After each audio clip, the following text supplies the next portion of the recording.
وحيثما ذكر اسم الله في بلد عبثت ذاك الحمى من صلب أوطانه.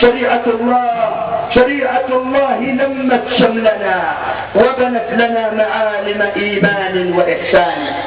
تعلمنا من الثورات أن الأمة وخاصة شبابها تعيش صحوة استثنائية جاءت نتيجة دأب الدعاة والمصلحين لعقود مضت. تعلمنا من الثورات أن طغاة الأمة من طيلة واحدة وقد رضعوا فكرهم وثقافتهم من ثدي واحدة، فبئس الرضيع وبئست المرضعة. أتواصوا به؟ بل هم قوم طاغون. إن الطغاة ينابيع تفيض أذى فاتحهم كله خزي وأقدار. دبوا وشبوا بأحوال العدا فهم مثل العدو على إخوانهم صاروا. كانوا يظنون أن الشعب منشعب والرأي مختلف والجمع أشطار، وما دروا أن هذا الشعب منتبه دم التحرر في أحشائه فوار. زال الطغاة عميد طغاة العرب زال بفضل من الله تبارك وتعالى،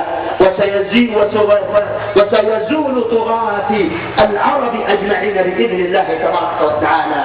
زال الطغاة كما زالت مفاسدهم والظلم آخره لا شك ينهار. هذه نهاية أهل الظلم فاعتبروا إن كان عندكم لب وإبصار. ولا زمان به سادت أراذلنا لن يحكم الشعب جلاد وجزار. لن يسكت الشعب عن حق له أبدا حتى ينال الذي يرضى وتختار.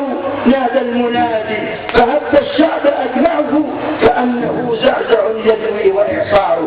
معاشر المؤمنين الأحرار، هكذا هو عيدنا نفرح بانتصار إخواننا في ليبيا. والله أكبر ولا إله إلا الله والله أكبر.